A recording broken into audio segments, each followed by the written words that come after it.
ESG를 얘기할 때 가장 중요한 주제가 바로 다양성과 포용성이라는 것이 다시 확인된 것입니다. 성평등은 바로 이 다양성과 형평성의 가장 기초적인 주제이고요. 그럼 우리나라는 어떨까요?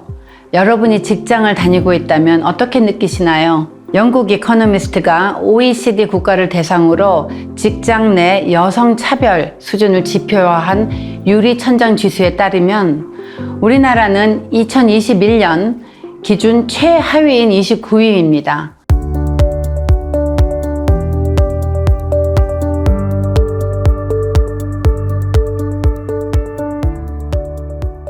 (9년) 연속 꼴찌인데요.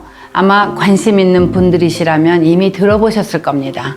또 여성가족부의 2021년 자료를 보면 현재 국내 상장법인 2246개의 전체 임원 32,005명 중 여성은 5.2%에 불과합니다. OECD 국가들의 여성 임원 평균인 25.6%에 한참 못 미치고 있죠.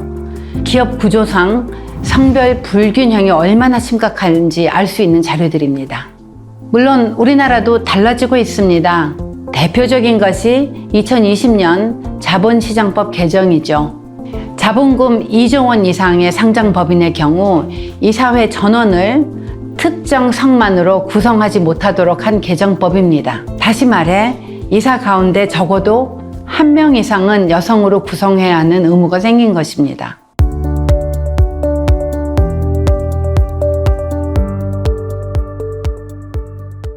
이에 따라 우리나라 기업의 여성 임원 비율이 다소나마 높아졌으니 나름의 성과가 있다고 봅니다. 그러나 자세히 보면 아직은 많이 아쉽습니다. 이 개정법의 대상인 자본금 2조 원 이상의 기업 전체 사내이사 421명 중 여성은 단 5명으로 1.2%에 불과한 현실 때문입니다. 전체 사회이사는 752명 중 여성이 92명으로 12.2%입니다.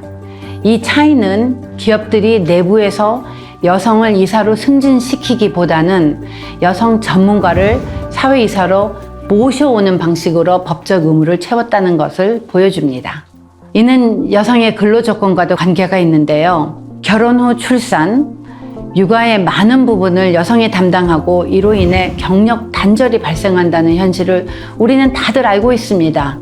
기업은 임원으로까지 승진시킬 여성 인력이 부족하다고 주장하기에 앞서 여성이 관리직을 거쳐 임원까지 승진할 만큼 근로 환경이 조성되어 있는지를 살펴야 할 것입니다. 성별 차이를 고려하고 성별 차이로 발생하는 불평등이 업무 배치 및 평가 등에서 어떻게 발생하고 있는지를 조사해서 개선해야 합니다. 그것이 ESG 경영, ESG 조직 혁신을 주목하는 이 시대에 맞는 대처가 아닐까 싶습니다.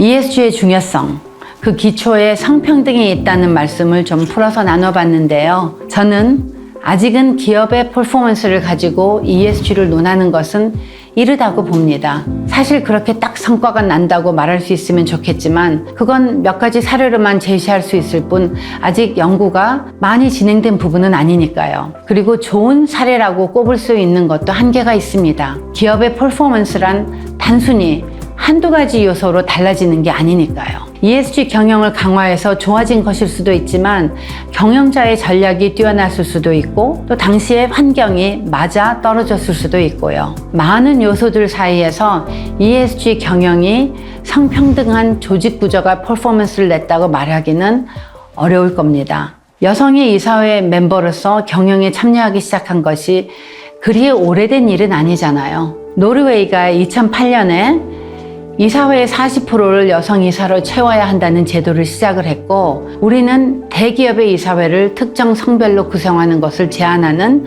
자본시장법 개정이 2022년부터 적용되기 시작했으니까요. 따라서 재무 성과를 중심으로 얘기를 하기에는 아직은 너무 이릅니다. 그리고 만약 기업의 성과를 기준으로 한다면 남성 중심의 조직이 성과가 제일 좋다면 그렇게 갈 것이냐는 거죠. 오히려 ESG 가치 기준으로 성평등한 조직 문화를 만들려면 저항이 있을 수 있고 과도기가 있는데 숫자로 나타나는 성과로 측정하는 것이 과연 옳을까요?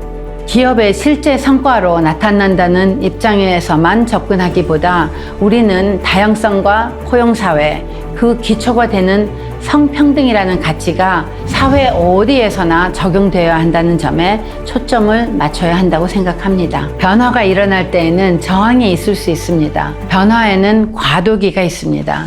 우리 사회는 그리고 우리 사회에 속한 조직들은 그 과도기를 겪고 있는 것이라고 생각합니다. 그 과도기 안에서 우리 사회는 우리가 무엇을 중요하게 여기느냐를 계속 이야기해야 합니다. 중요하게 여기는 가치를 생각하고 실천하려면 어떻게 해야 하는지 이야기하고 방법을 찾아가야 합니다. ESG 경영은 바로 그 논의와 실천의 키워드입니다.